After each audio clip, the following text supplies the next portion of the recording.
Where is everybody tonight? Okay, I'm going to pass the sign-up sheet around. Let me see who came in afterwards.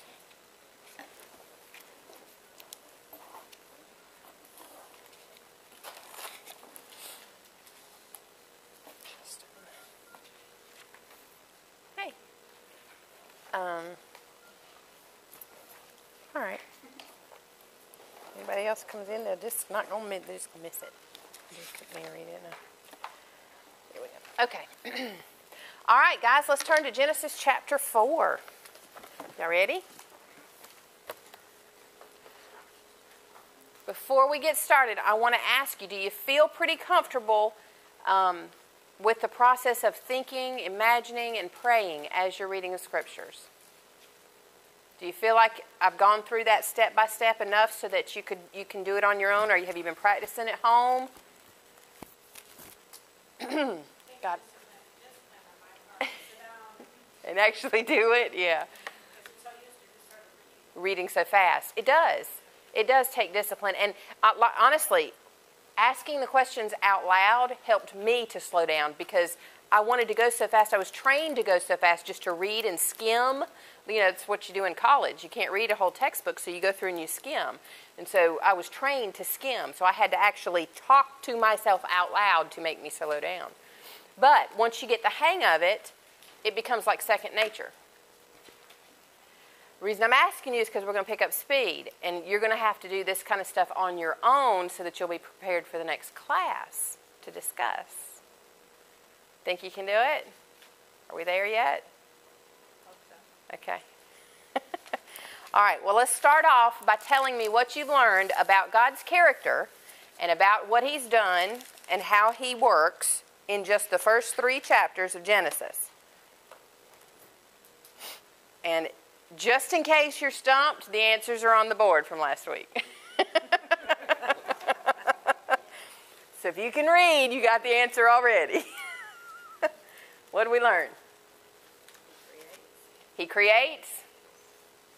He sees. Speaks. Calls. Blesses. Divides or separates. That's the same thing. Moves or hovers. And we see that he's plural, and so it's the Holy Spirit part of him that does the moving. What else? Delegates. Evaluates. Breathes. Provides. Gives. Cultivates. Grows or increases, right? He's thoughtful. Efficient. Powerful. He walks. He's merciful. He's a protector. And none of those are negative, right? We saw all of those were positive. Okay? We saw that when as far as how he works, we saw proof, like at least 6 times, that when he says something, what? It happens. That's it. His word, and it happens. Next thing we saw about how he operates, he does what? He calls things. Calling means summoning, declaring, naming. When he calls something, he names it, he declares it, he summons it. It has an element of authority in it, authority over, right? So tell me some things that he called. Earth. He called the dry land earth. He called the water the seas. He called the light day. He called the night the darkness night. What else? What did he call the firmament? Heavens. The firmament or the expanse. He called that heavens, right? And so over those things, he has control because he named it. He summoned it. Right? Okay. So we saw that's 2 ways that he works. We saw all this about his character. All of it's positive. And then we saw about what do we see about man, about mankind? There was one big thing we saw in mankind in verses 26 through 28 of chapter 1. You can flip back. What do we see about mankind? The biggie. He was what? He's blessed, but first, he was created in God's image, right? So we were made to be like God. Mankind was made to be like God, right? So that should be in your truth journal in the purple section. Purple section, right? All this should be in the yellow section. That about being created in his likeness, mankind being created in his likeness, should be in your purple section. And then last week we talked about the serpent, the enemy. This should be in your red section, what we learned about him. What did we learn? He speaks, right? Our enemy speaks. The serpent speaks. He does what? He was created by God, right? And he was under Adam's authority because he was speaking through a created being, right? And we saw that he was subtle or clever, right? We also saw that he deceived, right? Do you remember? Anything else y'all remember about the enemy? He looked for a weakness. That's right. We said a lot about him last week, but I just want you to get these kind of general things for now. Everybody good? Okay, we're going to add to this question right here, beginning with chapter 4 today. I want you to think about the answers to this question. Your homework was to read, to think, imagine, and pray. We used the TIP method to go through chapter 4 and find out, answer the question of how did God, what does chapter 4 tell us about God's character by the way he interacted with the other characters in chapter 4? You ready? All right. Chapter 4, verse 1. Now the man had relations. Oh, biggie. I'm sorry, before we can even do that, where is man at this point? Outside of Eden. Yeah, he's outside of Eden. Why? Because of disobedience. So God got mad at him and kicked him out, right? No. That was a trick. Good. No. He didn't get mad at him and kick him out. Why did he kick him out? To protect him. From what? From partaking of the fruit of the tree of life. And why would that be a bad thing? He would live forever in a fallen state. Good. Okay. So we're outside the garden now. And there have been consequences to the decisions that Adam and Eve and the serpent made, right? God went through that at the end of chapter 3. Okay, chapter 4, verse 1. Now the man had relations with his wife Eve, and she conceived and gave birth to who? Cain. I'm going to erase this down here if you don't mind. Is that all right?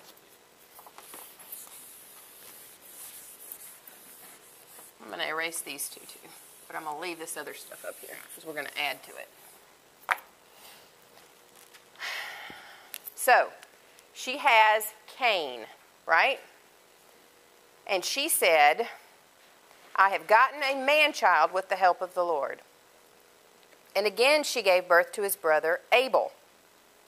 Abel was a keeper of flocks, but Cain was a tiller of the ground. Okay, so right now I'm going to start kind of writing down almost like a family tree because I want to get that image in my head. I'm still using the TIP method. And so I know we've got Adam and Eve. Let's use this.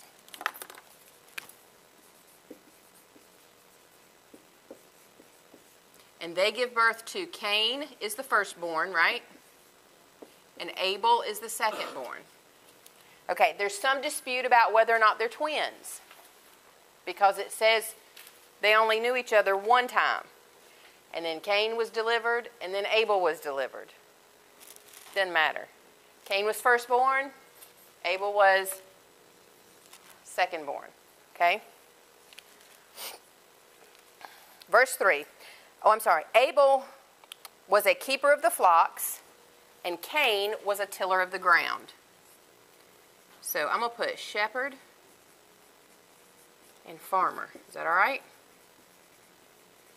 You guys okay with that? It's not me not using the exact words. Verse 3, so it came about in the course of time that Cain brought an offering to the Lord of the fruit of the ground. Okay, so Cain was the first one to present a what? Offering. Okay, so I'm going to put, he started it. He started the offering. Verse 4, and Abel on his part also brought of the firstlings of his flock and of their fat portions. And the Lord had regard for Abel and for his offering, but for Cain and for his offering he had no regard. So Cain became very angry, and his countenance fell. All right. I know you've heard this story bunches and bunches of times. Cain gave an offering. He was the first to initiate it, but what did he give? Probably the leftovers. Actually, the Hebrew term, if you look that up, it's what was left over. It's kind of like the crumbs of the harvest. So he gave the last, or the leftovers. But Abel gave what? The first. Now, let me ask you this. It says that God had regard for Abel's and not for Cain's.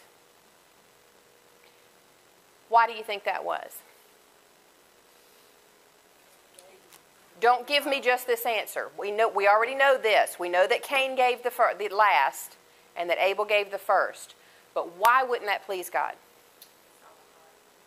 It's what? It's in the heart. It's in the heart. So if somebody were to give you, let's say you had two friends, and one friend gives you, you're all three the same size, and this is, I'm sorry guys, this is a girl analogy, so you just have to muddle through. You have three friends, all the same size. One friend gives you some clothes that she's had for 5-10 years that are kind of worn out, have some holes under, where the seams go, and they just hand you that for your birthday, or even just to give it to you. And the other friend goes to a store that you like, picks out something that they know you like, and spends no amount of cost on it. Which one are you going to prefer? The leftovers or the new? Why? Yeah, because you know the heart behind the gift. The one who was just giving you the old leftover rags, her heart, she wasn't really giving you a gift. It was a second thought. It was just something, oh yeah, it's her birthday. Well, I'll just wrap her up and give her this. Or whatever the case may be. But the other one actually took the time behind it. You know that old phrase, it's not the gift that counts, but it's the thought. That's why God had regard. What thought was behind Abel's gift that wasn't behind Cain's?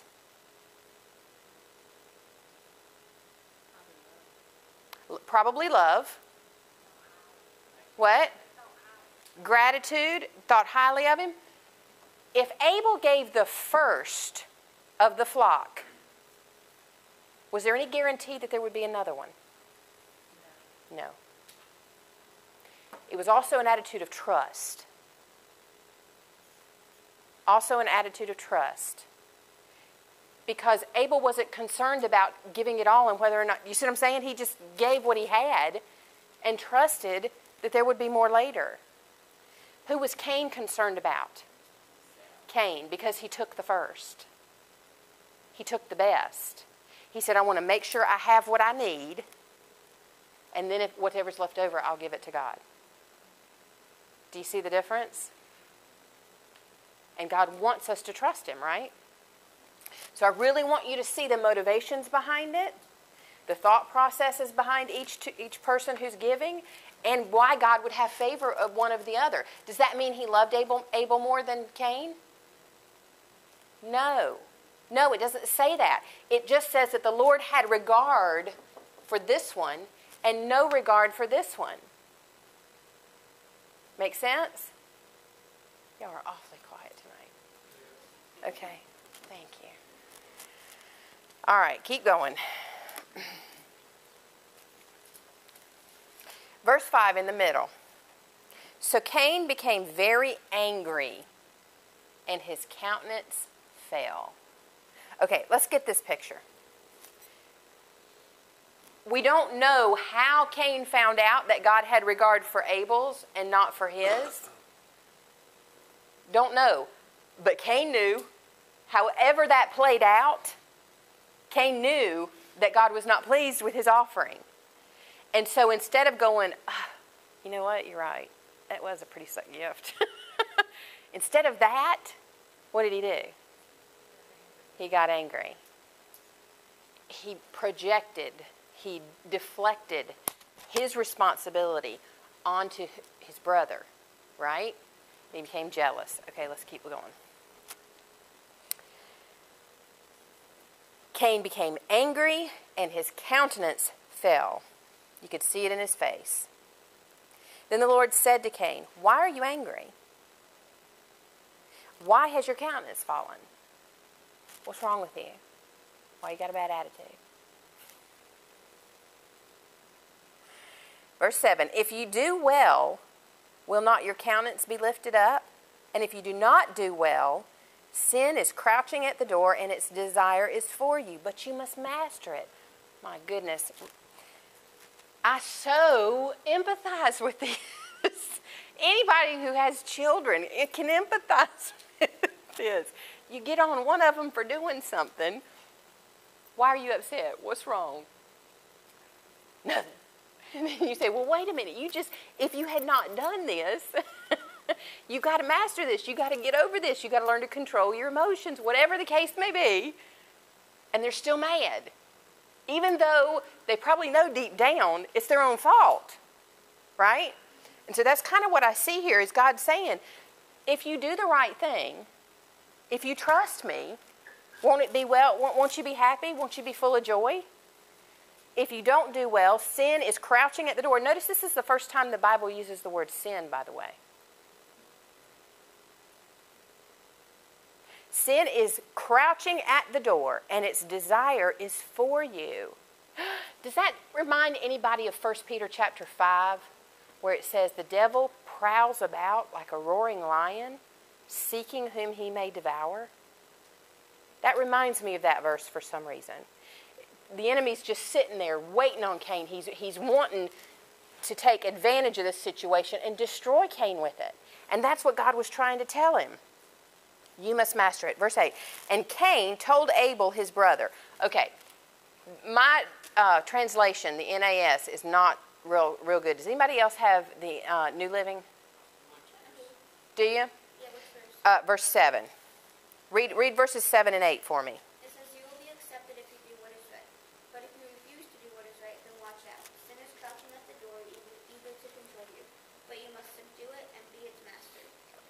One day, Cain suggested to his brother, "Let's go out into the field." And while they were in the field, Cain attacked his brother Abel and killed him. So in verse 8, the New Living says, let's go out. Cain told Abel, let's go out into the field. All right, before we get started, where was Abel's focus? On God. Where was Cain's focus? On Cain. God was trying to get, in verse 7, God's trying to get Cain's focus off of Cain and onto God. If you do what's accepted, if you do what's right, won't you be full of joy? He's trying to lift up Cain's countenance and get his eyes on God. But what happens in verse 8? We see it doesn't work. Cain tells Abel, his brother, let's go out into the field.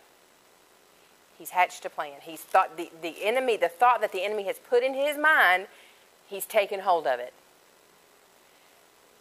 It came about when they were in the field that Cain rose up against Abel, his brother, and killed him. The first murder. The first murder. Cold-blooded. Had Abel done anything wrong? Totally undeserved, right? And yet Cain killed him. And why did Cain kill him? What emotion was he feeling? Anger, jealousy, right? And remember, we talked about those things entering in as soon as Adam and Eve partook of the fruit of the tree of the knowledge of good and evil. They felt shame, condemnation, fear. And now we're seeing jealousy, anger. Then there are Proverbs that says where there is jealousy, envy, and strife, there is confusion in every evil work. This proves it. Now that's manipulation, I think.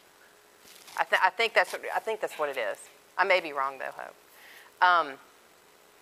So we're seeing jealousy, and the evil work that followed was what? Murder. Murder. Yeah. Murder. Cold-blooded murder. Verse 9. The Lord said to Cain. Okay, here we still have God speaking, even though they're outside the garden, right? So they're still interacting with God, at least verbally. Where's Abel, your brother? God says this to Cain. And look at what Cain says. What does he say? I'm not his brother's. I don't know. Am I my brother's keeper? Am I supposed to be the one to take care of him? How am I supposed to know? Yeah. Oh, yeah. Yeah. But think about this, y'all. Think about this.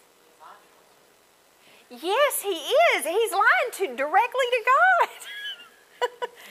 I mean, the gumption of this boy. To be able to say that directly to God himself. I wrote down that he said, God said, where's your brother? And Cain was being a smart mouth. He said, how do you expect me to know? God replied, I know, and you know, and here's your person. Right. I mean, you have to think. I am so sorry. Cain could not have had any idea of the power of God at this point. He has no fear of the Lord here. I feel like what that shows is how powerful our emotions are to us, because he's really out of reason. Yeah. We have even today, we see crimes of passion. That's true. That's true. But at this point, his emotions have really taken over maybe his behavior. Obviously. Obviously. Also that They don't have any reason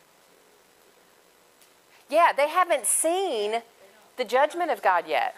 They haven't seen God's wrath yet. Remember, all of this was positive so far. All they have seen is consequence from their own actions. You see what I'm saying? Yeah, but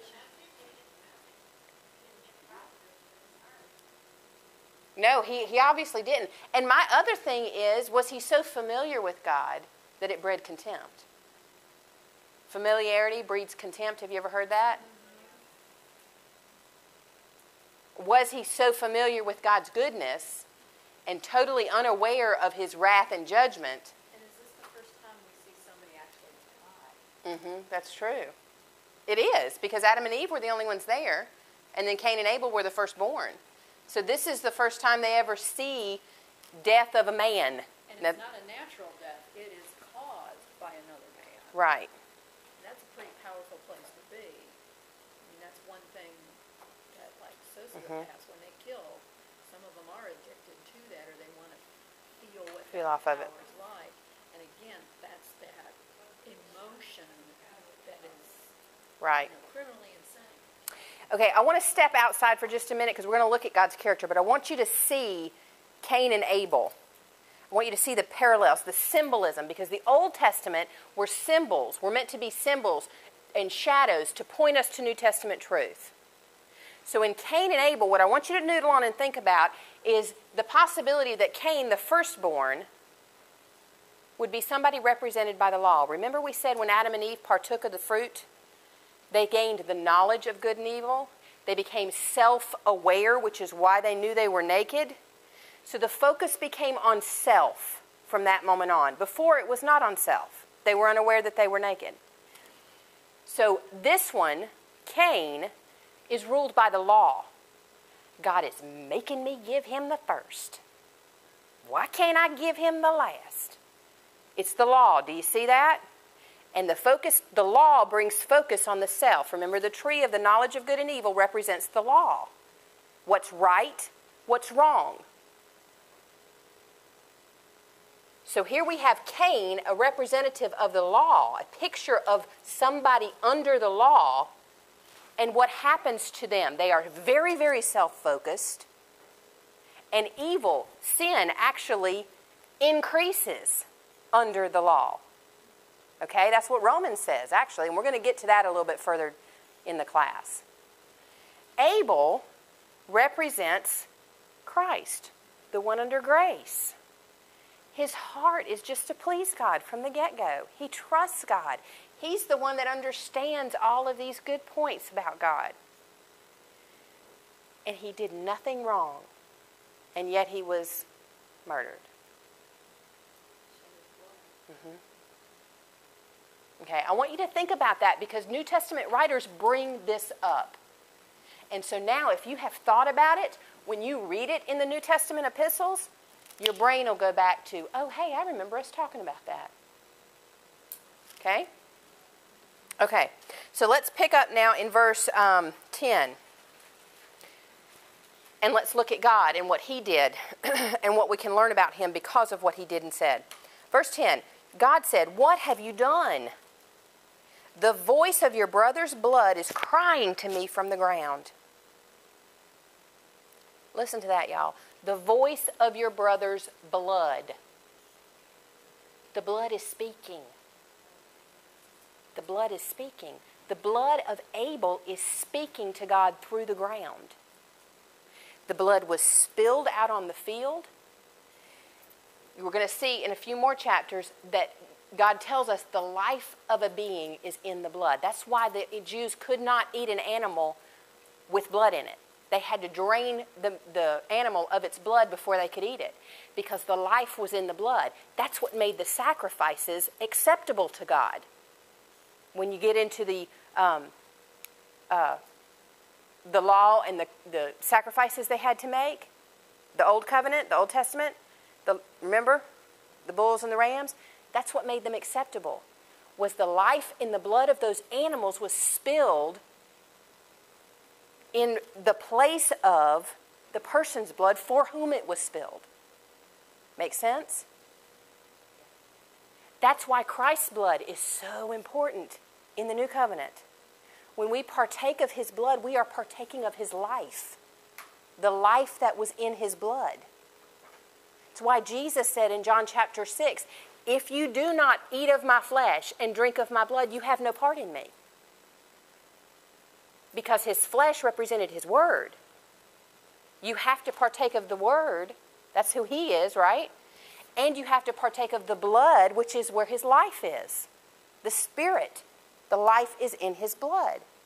So it's very significant that God is saying, I saw you. He didn't say, I saw you kill your brother. I know it.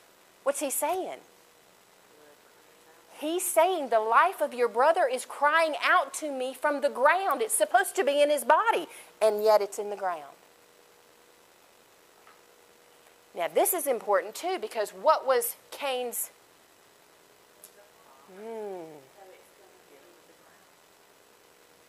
So let's keep going. Let's see what happens. God says, verse 10, "What have you done? The voice of your brother's blood is crying to me from the ground. And now you're cursed from the ground, which has opened its mouth to receive your brother's blood from your hand." Notice, God did not say, "I will not allow the ground to produce for you anymore." What did he say? "And now you are cursed." You've done this. You've done this because you have spilt life, the life of your brother, on the ground. The ground's not going to produce for you anymore. Your livelihood now is gone. And remember, we already had the curse or the consequence from Adam. The ground will not produce for you anymore. Now you have to produce from the sweat of your brow. So they're already having to work hard to get it to produce anyway. And now it's not going to produce for him at all. So God's not punishing him. This is simply a consequence of his own action. But I want you to look and see what he says. Verse 12, "When you cultivate the ground, it shall no longer yield its strength to you. You shall be a vagrant and a wanderer on the earth." Because what else is he going to do? It's not yielding. The ground's not yielding for him anymore. Verse 13, here's what Cain says to the Lord. "My punishment is too great to bear." He gets mad because he thinks God is punishing him. He's still self-focused. He's still thinking about himself. He's not thinking about what he did to the ground, much less what he did to his brother or his mother and father. He's thinking about Cain. And he is projecting this consequence as a punishment from God. Clearly, it's not a punishment. And this is, I really do believe that the church, because we skim through it so quickly, we pick up the word punishment. And so most of the church will say, well, God punished Cain by not letting, he couldn't be a farmer anymore. By making him wander the earth for the rest of his life. Cain said that, and it was inaccurate if you go back and really look at it. You understand? Okay, so make sure you see that God is not punishing Cain. God is merely stating a consequence of his action. I guess I have a question, I'm sure we're not really going to answer this, but I guess it's fun. Not fun. I know. So, what happened between, why did Cain end up the way he is, or the way he was, and Abel Not. the way he was? Because, Yeah. they're from the same family, honestly, it's not like, because we always talk about, oh, well, this person ended up that way because of this hurt, and, from their father, and this Right. person. But they had the same dad, they had, the same parents, it's not like they, had Yeah. different hurts or something like that. I don't know, it's like, Justin. why in the world- It's a wonder. It really is a wonder. And the only thing I can think of is that, we don't know that Abel wasn't tempted to do something like that. Well, we're living in a fallen world. Right. We don't get the benefit of ever seeing much time had they not to know the difference. Right. Because it's just there in free will, and we took a turn. It's kind of in our nature because of that. Yeah.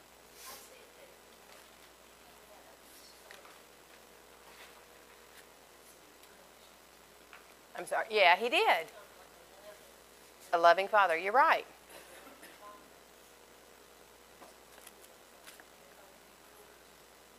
I know. Why was he so focused on himself and Abel? Wasn't. Yeah, Abel was glorifying the Lord the whole time. Yeah, I don't know.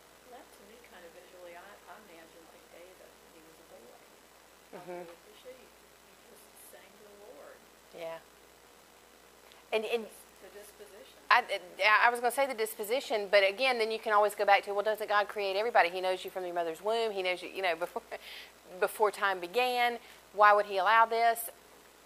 But he allows us to have free choice. Yeah, and I think just some of us have a different personality maybe that makes us predisposed to have to catch those thoughts, and others don't. I don't know.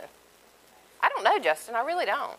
It's just kind of like, why But- in the world would Cain,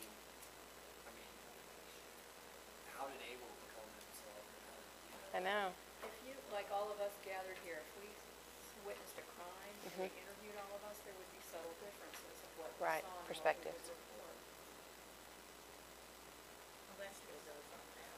Mhm. Children, Yeah, but they're they're. not the same. No, they're not. They don't think. But it goes back to this. It makes you wonder, would this have been the case had they had Cain and Abel before they were cast out of the garden, before they partook Yeah, we don't of the get fruit of the tree? benefit We to don't. see what that perfect We family don't. looks like. Austin, what were you wanting to say? Would this be the first thing of like a generation curse? I don't know. Oh, that's It's interesting. I don't know. That's the impression I got when I read the whole text. And it was A generational curse? Well, now, the curse on the ground will be, we'll see that in just a minute. Let's keep going. All right, so Cain says in verse 13, my punishment is too great to bear. He's focused on himself again. Here he goes in verse 14. Behold, or look, you have driven me this day from the face of the ground. Do you see how he's attributing that to God? When God did not do that, Cain did that. And I think about how many times I have told my children and from thy face I shall be hidden. Did God ever say that? So Cain's now just making up stuff. He's being dramatic. And from your face I will be hidden, and I shall be a vagrant and a wanderer. Now God did say that on the earth, and it will come about that whoever finds me will kill me. I mean, he's being a big diva right here. And what does God say in response to that? Verse 15. So the Lord said to him, therefore, whoever kills Cain vengeance will be taken on him sevenfold. And remember what the Lord says happens. There's power in this word. God is protecting Cain with this word, y'all. In the midst of all that, he is protecting Cain, who just murdered. Is murder wrong? Yes. Absolutely. But there was no law against it, so God's not going to hold it against Cain. That's what Romans chapter 5 says. When there is, even though sin is in the world from Adam until Moses, where there is no law, sin is not charged against you. Any good parent knows that if a child does something, let's say a child gets on your computer and deletes some files, if you've never told the child, don't touch the computer, you cannot hold the child responsible. And that is what's going on here. Murder was wrong. But God wasn't holding him responsible because there was no law against it. You understand? Okay. So God protects Cain in the middle of this. He decrees a, what should we call this?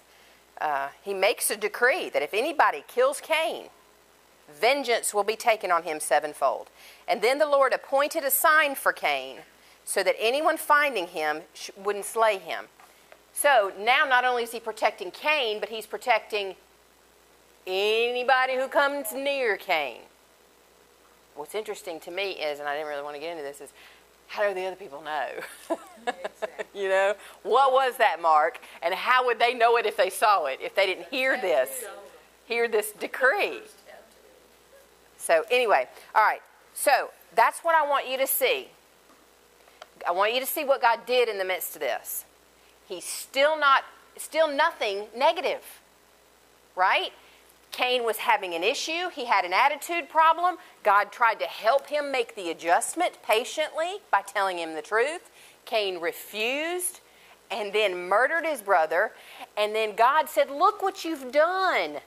These are the things that are consequences because of your actions. And then Cain says, I can't believe you did all this to me. Now I'm never going to survive. Somebody's going to kill me. And then God said, no, they won't. I'll protect you. Do you see all that? He's still a protector. He is still merciful. Question. Yes. Somebody's gonna kill me.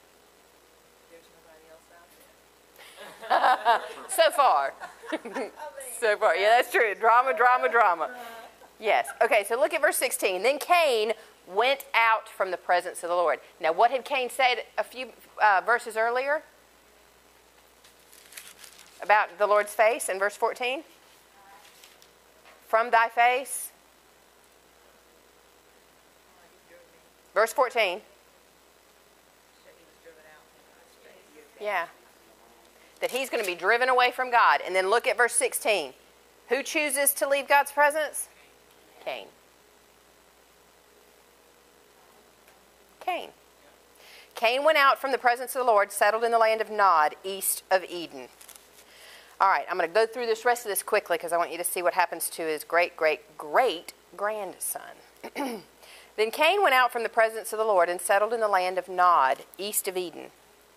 Cain had relations with his wife, and she conceived and gave, and we could get into where did the wife come from. I don't know. That's something you're going to have to take up with the Lord. She gave birth to Enoch. He built a city and called the name of the city Enoch, after the name of his son. Now to Enoch was born Irad, and Irad became the father of Mahuel. Mahuel became the father of Methushael.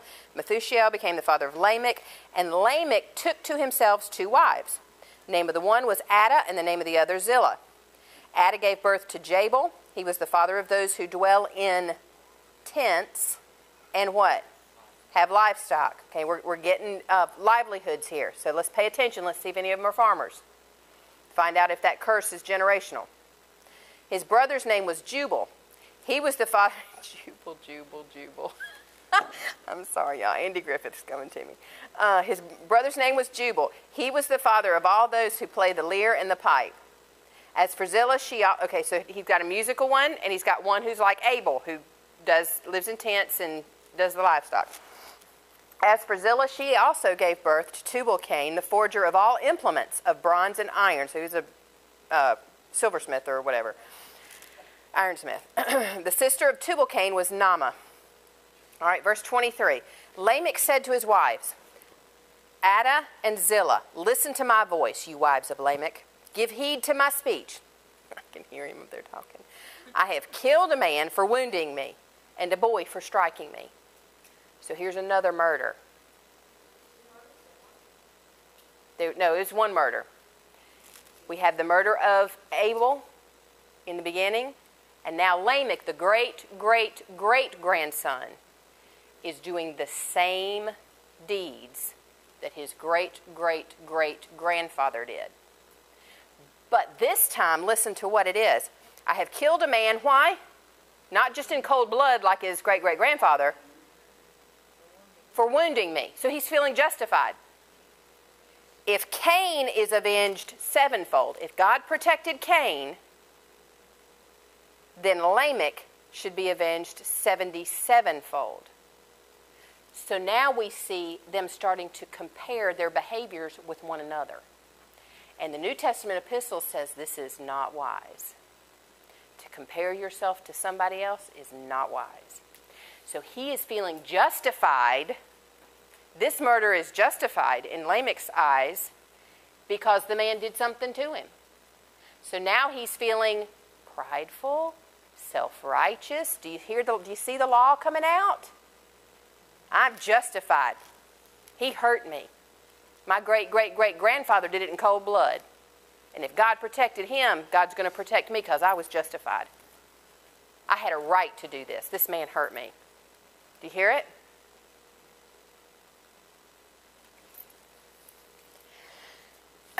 Adam had relations with his wife again, verse 25, and she gave birth to a son and named him Seth. For she said, God has appointed me another offspring in place of Abel, for Cain killed him. And to Seth, to him also a son was born, and he called his name Enosh.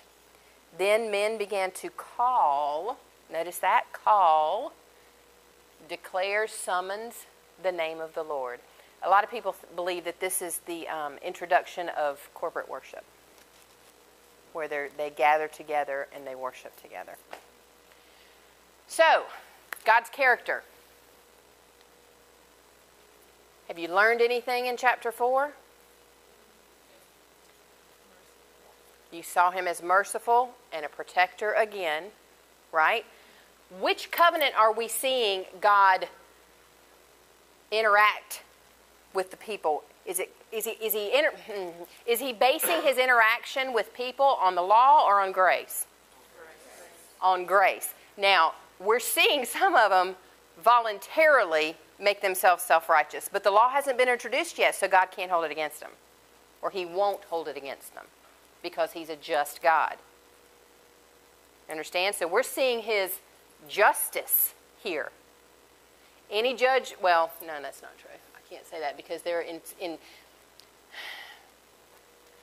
in our law system, when you go into somebody's country, you're expected to know the laws of that country and to abide by them.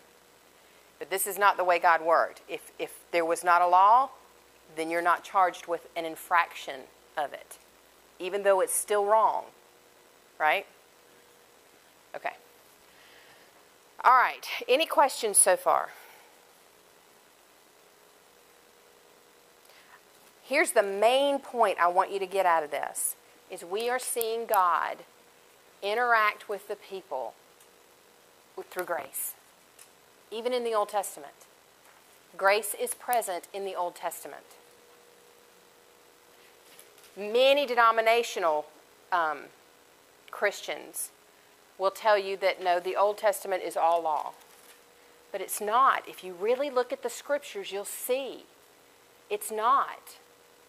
If it were, God would have killed Cain, because the law says an eye for an eye, a tooth for a tooth. If you take a man's life, your life is at stake. Your life is required.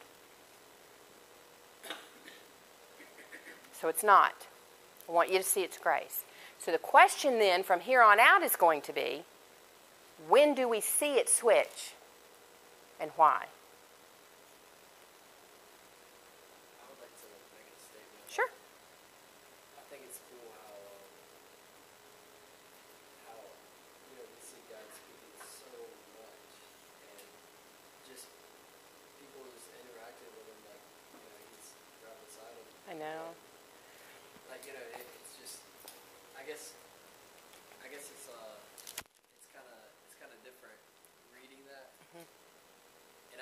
imagine today,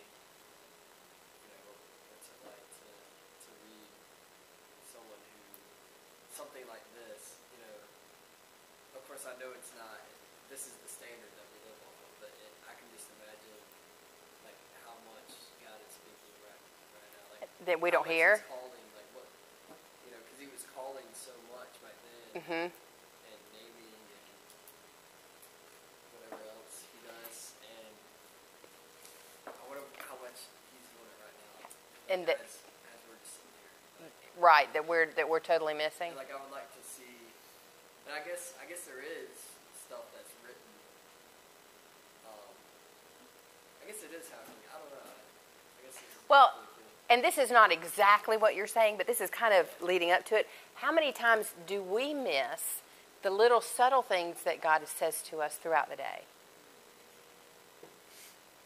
And this is one of the things I want us to kind of go into, kind of what's the word I'm looking for?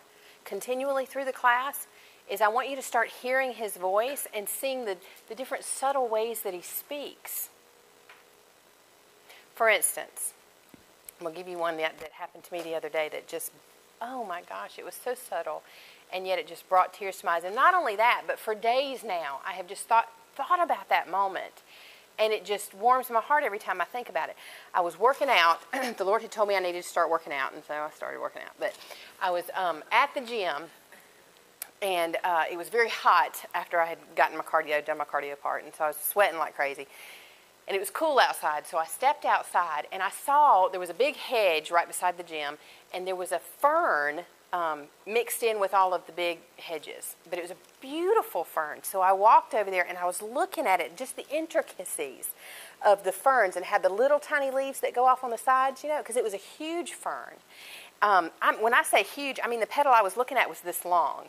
And so I was just kind of looking at it and looking at all the detail and just praising God for it, and just really in awe over it. And the next thing I knew, the wind blew, and one of the fern branches just gently rubbed my cheek like this. And it stayed there for about 30 seconds. I just closed my eyes and didn't move. And I knew that was God saying, you're precious. It felt like God's hand to me. And I would have missed that 10 years ago. I would have chalked it up, or I might have jumped back thinking it was a spider or something. But how many of those little things do we miss thinking, well, that's not really God?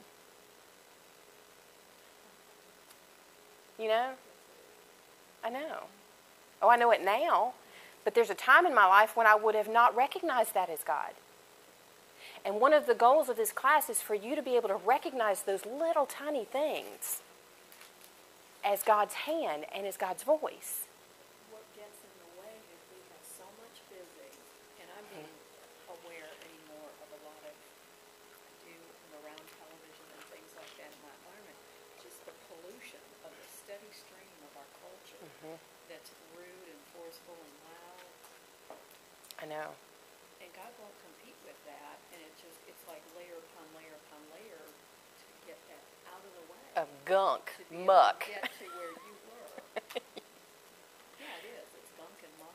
Reminds me of all that lakes, I hate lake bottoms because they're just so Yeah. nasty. But that's right.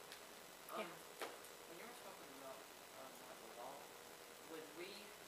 Well, the reason I was thinking of this, like, did us, as in, like, did we almost like create the law? Because like God didn't tell Cain and Abel to present him and offspring. Like you. Yeah, the law came in through the knowledge of good and evil, because that's basically what the knowledge of right and wrong is the law. It just didn't come out of God's mouth. Do you see what I'm saying? So we got that law, or that knowledge, that understanding of what's right and what's wrong, and then sin it begins to take advantage of it. And then when the law is spoken out of God's mouth, which is what we'll see when the law was introduced on Mount Sinai, when it's spoken out of God's mouth, that's when we're held accountable for it. And that's when sin takes advantage of it and produces in us what Romans says, every kind of evil desire imaginable. And it actually strengthens. The law spoken out of God's mouth actually strengthened sin in us. Does that make sense? Okay. Anybody else? We're a little early, so let me flip. Go to chapter 5. I'm not going to do the whole thing in chapter 5 with the descendants, but that is pretty interesting, by the way. If you were to go through and do a little family tree, I remember doing this with my kids, and I remember it being really interesting about how many generations there were from Adam to Abraham, and then from Abraham to David, and then from David to Jesus. I think it's like 21 between each, or maybe it's 12, 17, something. I don't know, but it's all the same. But anyway, so that's an interesting thing. To make it less dry, look for, little patterns, because otherwise these genealogies can be kind of dry. We also, another interesting thing to do if you have the time or you're interested is to go through and do the ages of everybody. Rachel, do you remember sitting there doing that list where we broke down who beget who and at what age they beget that one and what age they died, and we went through to see how old Adam was when Abraham was born. That wasn't fun for you, it was fun for me. Okay.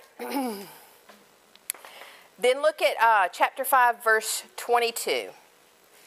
God goes through all of these descendants. And he says in verse 21, Enoch lived 65 years, and he became the father of Methuselah. Y'all remember Methuselah, right? The oldest living, 969, I think, years or something like that. Became the father of Methuselah. Enoch walked with God 300 years after he became the father of Methuselah. So when Enoch was 65 years old, he had Methuselah, and then he walked with God for 300 years after that. And he had other sons and daughters. Verse 23, so all the days of Enoch were 365 years. Then Enoch walked with God, verse 24, and he was not, for God took him. But look at that, he walked with God. When's the last time we saw that phrase, walked? God walked? Where? In the garden. In the garden. Remember after they had partook? Is that it? Partook of the fruit. They weren't supposed to. They were hiding. And we see in Genesis chapter 3 that God was walking in the garden in the cool of the day. And we see God walking again with somebody. Now, does that I looked up that Hebrew word, walk. Many times God had to describe. Moses is the one who wrote Genesis, the first 5 books of the Bible. Moses was inspired. God inspired Moses to write these things down. And God had to use terms that we would understand. And we can't understand anything except human experiences. So God uses the term walk it's the Hebrew word meaning to go, to move. So it doesn't necessarily mean that God was walking through the garden, but it means that God was moving through the garden. And so here, I just think it is so sweet to see that God is still walking with man, even though they're outside the garden. He's still walking with man. Doesn't that touch y'all? That touches me, because if he's still walking with him, that means he'll walk with me. Right? And Enoch was not, for God took him. He didn't die. That's right. He did not die. God just took him up. And do you know any others from Scripture that God just took up? Elijah. That's right. Elijah. How was Elijah taken up? Fire, chariot. Was it a whirlwind or a chariot of fire? Both? I don't know. Woo. But he was taken. He did not see death. And just as a little aside, if you know anything about Revelation, Revelation says there are 2 witnesses who come back from the last half of the tribulation period, the last 3.5 years before Christ actually comes back with the church. There are 2 witnesses who come back. And a lot of people think it's Enoch and Elijah, because the Bible says to every man, what is it about the death? Every man shall taste death. What is it? It is appointed for all men to die and then to judgment. And those 2 men did not die. Do what? They die in Revelation. Yes. Yes. They die in Revelation during the tribulation period. I'm sorry? All the world would see them laying on the street. That's right. And when I Now you know. It'll be smashed on CNN. Oh, my goodness. All right, so we see that Enoch did not die, but we also see proof of, I'm sorry? Anybody else know? What is this also? Not proof, but a foreshadowing of. Lord, where is that verse? Is it Matthew? Oh, no, it's Paul. It's not a biblical term, but we call it the rapture. That he is caught up. That's right. That just like Elijah was caught up, so Enoch was caught up. So will believers later on when Christ comes for the church will be caught up. Amen. Waiting on that day. So, anyway, thought that was pretty cool. All right, we'll kind of finish up right here. Your homework, where were we? Chapter 5? Did Moses die? Actually, one of the epistles speaks of Moses' bones, so yes. But I think God was the one who actually buried Moses, if I remember correctly. That's who died. When he went out and died. Yes, yes. Yeah. If they were thinking enough, would they judge? I mean, judge if they were thinking. Yeah, actually nobody's judged yet. Yeah, there are two judgments are coming. One is not really a judgment. One is really a weighing out of what you've done for reward. That's what the believer's going to face at the judgment seat of Christ. And then the other judgment will come at the end, the very, very end, and that's before the great white throne of God. The great white throne judgment is what it's called, and that's for unbelievers. So that one is a judgment. But we are saved from wrath. We are saved from the judgment. Okay, you ready? Your homework is the flood. We're going to talk about, and this time I'm not going to talk as much. I want you to tell me what you learn about God's character through what he says and does during the flood episode. It's chapters 6 through 9. 6, 7, 8, and 9. 4 chapters. Muddle through best you can. Use the tip method. That's a lot of stuff to do in a week. God's character, how he operates, what he's done in those 4 chapters. What does this tell you about God in those 4 chapters? The way he's interacting with the people in those chapters. You'll actually have 3 weeks to do it because we'll start the discussion next week. Halloween, we're not going to meet. Dr. Langley just came in and said there's going to be a special church thing that we're going to do on Halloween. He said he will tell us about it on Sunday. So we're not meeting.